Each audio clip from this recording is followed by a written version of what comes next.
कि product consistency, मतलब इसका ये है कि कई बार ऐसा होता है, क्वेश्चन इस तरीके से आते हैं कि जैसे मान लीजिए किसी वस्तु का मूल्य में अगर वृद्धि हो जाती है तो उसके खरीद में कितने प्रतिशत की कमी कर दी जाए कि जो हमारा खर्च है वो बदले ना। मतलब अगर प्राइस और जो क्वांटिटी है इन पर जो संबंध है वो क्या है, वो इनवर्सली प्रोपोर्शन मतलब व्युत्क्रमानुपाती है, मतलब उल्टा संबंध है। अगर प्राइस बढ़ेगा तो हम लोग कम मात्रा में उसको खरीदेंगे और अगर प्राइस घटेगा तो उसको हम अधिक मात्रा में खरीदेंगे, तो हमारा जो खर्च है वो कांस्टेंट रहेगा, खर्च हमारा बढ़ेगा नहीं। तो इसका मतलब ये हो गया कि इसके लिए जो फॉर्मूला हमारा तैयार होगा, अगर इसको हम जो व्युत्क्रमानुपाती का निशान इसको हटाएंगे तो इसकी जगह पे कांस्टेंट हमारा कौन यूज हो जाएगा, ये कांस्टेंट यूज होगा एक्सपेंडिचर वाला। तो ये यहाँ पे मल्टीप्लाइड होगा, यूँ समझो कि प्राइस इंटू क्वांटिटी बराबर होगा एक्सपेंडिचर के, मतलब कि मूल्य और गुणे मात्रा बराबर होगी किसके, खर्च के। तो इस सिद्धांत पर जो है अब सवाल हम देखते हैं। तो देखिए प्रोडक्ट कंसिस्टेंसी का एक सवाल यहाँ पर देखिए शुरू में है कि पेट्रोल की कीमत में 25% वृद्धि हुई है, एक कार मालिक को पेट्रोल खपत में कितने प्रतिशत की कमी करे कि खर्च ना बढ़े। कहने का मतलब ये है कि पेट्रोल की कीमत में वृद्धि हो गई तो उसको अपना खर्च जो है कितना कम कर लेना चाहिए, ताकि मतलब पेट्रोल की खपत कितनी कम कर दे कि जो उसका खर्च था पेट्रोल का वो वही रहे, वो बदले ना। तो अभी अभी हमने आपको बताया था कि जो प्राइस होता है, जो प्राइस में ग्रोथ होती है वो इनवर्सली प्रोपोर्शनल टू क्वांटिटी के होती है। मतलब कहने का ये है कि अगर रेट बढ़ जाएगा तो क्वांटिटी जो है घटा देते हैं हम लोग, तब जो है एक्सपेंडिचर पर कोई फर्क नहीं पड़ता। मूल्य बढ़े तो मात्रा को घटा दो तो खर्च हमारा नहीं बढ़ेगा, मूल्य घटे तो मात्रा बढ़ा दो तो खर्च पर हमारे कोई प्रभाव नहीं पड़ेगा। तो कहने का मतलब ये है कि अगर कीमत में वृद्धि हुई है तो उसकी मदद से हम जो मात्रा है उसको निकाल सकते हैं। कैसे निकाल सकते हैं, देखिए यहाँ पे जैसे लिखा हुआ है प्राइस में वृद्धि हुई है कितनी, 25%। तो 25% की ग्रोथ हुई है। 25% का मतलब क्या हो गया, ये हो गया है भाई 1/25 चौको 100, 1/4, 1/4 की जो है इसमें ग्रोथ हुई है। तो ये है वृद्धि और ये है प्रारंभिक मान। अगर आप 25/100 करोगे तो 25 से कम 25, 25 चौको 100 यही आएगा भिन्न के रूप में, मतलब एक की वृद्धि हो रही है 4 के सापेक्ष।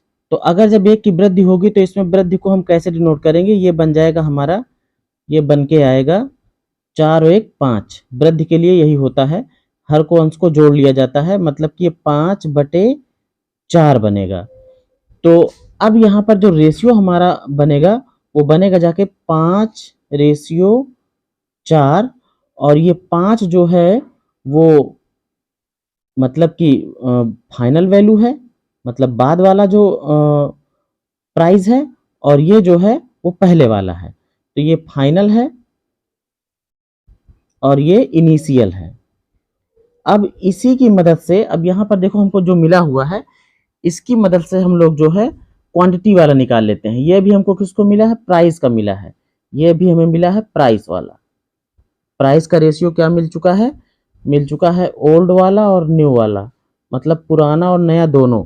तो नया हमारा जो मिला है वो 5 है और पुराना कितना था, 4, क्योंकि प्राइस बढ़ा था। ये रेशियो हो गया। अब अगर हमको क्वांटिटी का, अगर हमको रेशियो बनाना हो तो क्वांटिटी का रेशियो बनाना बहुत सिंपल है। वहां पे साफ साफ लिखा है कि इनवर्सली मतलब उल्टा हो जाए। उल्टा होने का मतलब ये हो गया कि इसको हम उलट देंगे, मतलब वो बन जाएगा 5/4 का। कहने का मतलब ये है कि जो नया मात्रा होगी उसको घटाया जाएगा, मतलब पहले हम अगर 5 लीटर लेते रहेंगे तो हम 4 लीटर पेट्रोल ही खरीदेंगे। तो 1 की कमी आई है, कितने की, 1 की। अब ये जो 1 की कमी है ये कैसे लिखी जाएगी? ये किसके साथ जो हमारा पुराना था वो कितना था? 5 था और नया कितना है? 4 का है। तो पुराने वाले के सापेक्ष 1 की कमी आई, माइनस कितना हुआ? 1 किसके सापेक्ष? इसके सापेक्ष। तो जो हमारा फ्रैक्शन बनेगा वो बनेगा 1 की कमी आई है किसके सापेक्ष? 5 के सापेक्ष। अब इसी को परसेंट में बदल लो, बस हो जाएगा। परसेंट में बदलने के लिए 100 से गुणा कर दो और परसेंट लगा दो। तो 5 दूनी 10, 5 शून्यम शून्य, मतलब कि आ जाएगा 20% उसको खपत कम करनी होगी। 20% खपत कम करनी होगी। किस परसेंट की वृद्धि हुई थी? प्राइस में। तो प्राइस का रेशियो हमने पता कर लिया था। फिर उसके बाद प्राइस के रेशियो से हमने क्वांटिटी का रेशियो बना लिया, उसी को उलट के, और क्वांटिटी में हमको कितनी कमी करनी पड़ेगी वो हम बड़े आराम से निकाल लेंगे। इसी तरीके से देखो एक सवाल यहाँ पर और है, इंपॉर्टेंट क्वेश्चन है कि चीनी की कीमत में 20% की कमी एक खरीदार को 3 किलोग्राम अधिक खरीदने में सक्षम बनाती है। मतलब जब 20% कीमत घट जाती है, वो 3 किलोग्राम चीनी जो है और खरीद लेता है 120 रुपए में ही। मतलब लेके जाता था 120 रुपए पहले भी, अभी भी जाता है, लेकिन जब 20% की कमी आ गई कीमत में तो 3 किलोग्राम ज्यादा चीनी खरीद लेता है। कह रहा कि चीनी की मूल कीमत क्या थी, मतलब पहले वाली उसकी कीमत क्या रही होगी। तो यहाँ पे देखो प्राइस में कमी आई है, मतलब कि 20% की कमी हुई है। और 20% की कमी का इसका मतलब क्या हो गया? 20/100 1/5, मतलब कि ये बनेगा 1/5। और इसको कमी में अगर हम लिखेंगे तो ये हमारा जो है ये कमी को डिनोट करता है और ये हमारा प्रारंभिक मान को डिनोट करता है। तो ये बनेगा, इसको कैसे बनाएंगे? जितना होगा कमी वाला उसको घटा देंगे, मतलब 5 में से 1 घट जाएगा तो हो जाएगा 4/5। तो ये हो गई हमारे कमी आई, तो ये प्राइस का पूरा मतलब नया वाला जो रेट है वो आ गया, समझ लो। ये नया है और ये पुराना है, मतलब ये ओल्ड है, ये न्यू है। तो अब देखो प्राइस का रेशियो हमें क्या मिल रहा है? प्राइस का रेशियो मिल रहा है, जो ओल्ड था वो था, इधर ओल्ड लिखता हूँ इधर न्यू लिखता हूँ। ओल्ड था 5 और न्यू था कितना? 4।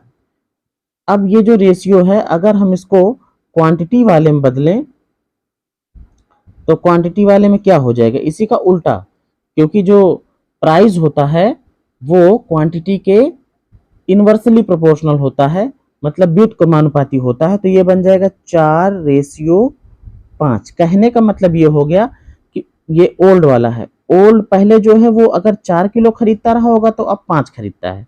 तो ये रेशियो की बात है, तो मतलब ये क्वांटिटी फिक्स नहीं है, क्योंकि रेशियो वैल्यू नहीं होता है। तो इसका मतलब ये होगा कि 4 से 5 जाने में कितने की वृद्धि हुई है? 1 की वृद्धि हुई है। और 1 की वृद्धि हुई है किसके सापेक्ष? इस 4 के सापेक्ष, क्योंकि पुराने के साथ ही तो हुई वृद्धि, इसी पे तो वृद्धि हुई है। तो कहने का मतलब ये हो गया कि जो वृद्धि है वो बनेगी कितनी? 1 की, और 1 को इसने बता भी दिया है, कितना है? 3। कहने का मतलब 1 जो है वो डिनोट हो रहा है कितना? 3 kg। अब ये और हमारा आसान हो गया, जब 1 हमारा 3 को बता रहा है तो 4 कितने को बताएगा? 3 से गुणा हो जाएगा इसमें। तो जब गुणे 3 करोगे तो बताएगा ये 12 kg। और इसमें अगर निकालते हैं नए वाले में, तो नए वाले में हो जाएगा कितना? नए वाले में हो जाएगा, गुणा कर दो 3 से तो हो जाएगा 3×5 = 15 kg। अब ये मिल क्या रहा है? ये हमको मिल रहा है कि पुराना जो मतलब था उसकी मात्रा वो कितनी थी? वो 12 किलो थी। मतलब पहले वो 12 किलो खरीदता था, पहले वो 12 किलो खरीदता था। अब जो है वो कितना, नया वाला कितना हो गया? वो 15 किलो खरीदने लगा। हमसे पूछा ये जा रहा है कि मूल कीमत क्या थी। तो ये तो हो गया भाई 12 किलो खरीदता था, अब कीमत हम निकाल ही सकते हैं। कीमत क्या होगी भाई? कीमत मूल, कीमत बराबर क्या होगा? जितने में खरीदा है उसको कितनी क्वांटिटी है उससे भाग दे देंगे, मतलब कि 120 रुपए को भाग दे देंगे हम कितने से? 12 से। तो हो जाएगा 12×120। मतलब पुरानी कीमत जो थी वो 10 रुपये प्रति केजी थी। 12 किलोग्राम का दाम 120 था, तो 1 किलोग्राम का आ जाए कितना, 10 रुपये। अगर हमसे नया रेट पूछ लेता, अगर नई कीमत पूछ लेता तब भी हम निकाल लेते। नई कीमत आ जाएगी कितनी, नई कीमत, अब वो कितना खरीद रहा, 15 किलो खरीद रहा है। इसका मतलब ये हो गया कि 120 बटे 15 अगर करते तो 15 अट्ठे 120, मतलब जो चीनी का रेट है नया वाला वो कितना हो गया है, 8 रुपये प्रति केजी का हो गया है। तो धन्यवाद हमारी पूरी वीडियो देखने के लिए। और चैनल को सब्सक्राइब कीजिए, वीडियो को लाइक कीजिए और अपने दोस्तों तक शेयर कीजिए। मिलते हैं अगली वीडियो में।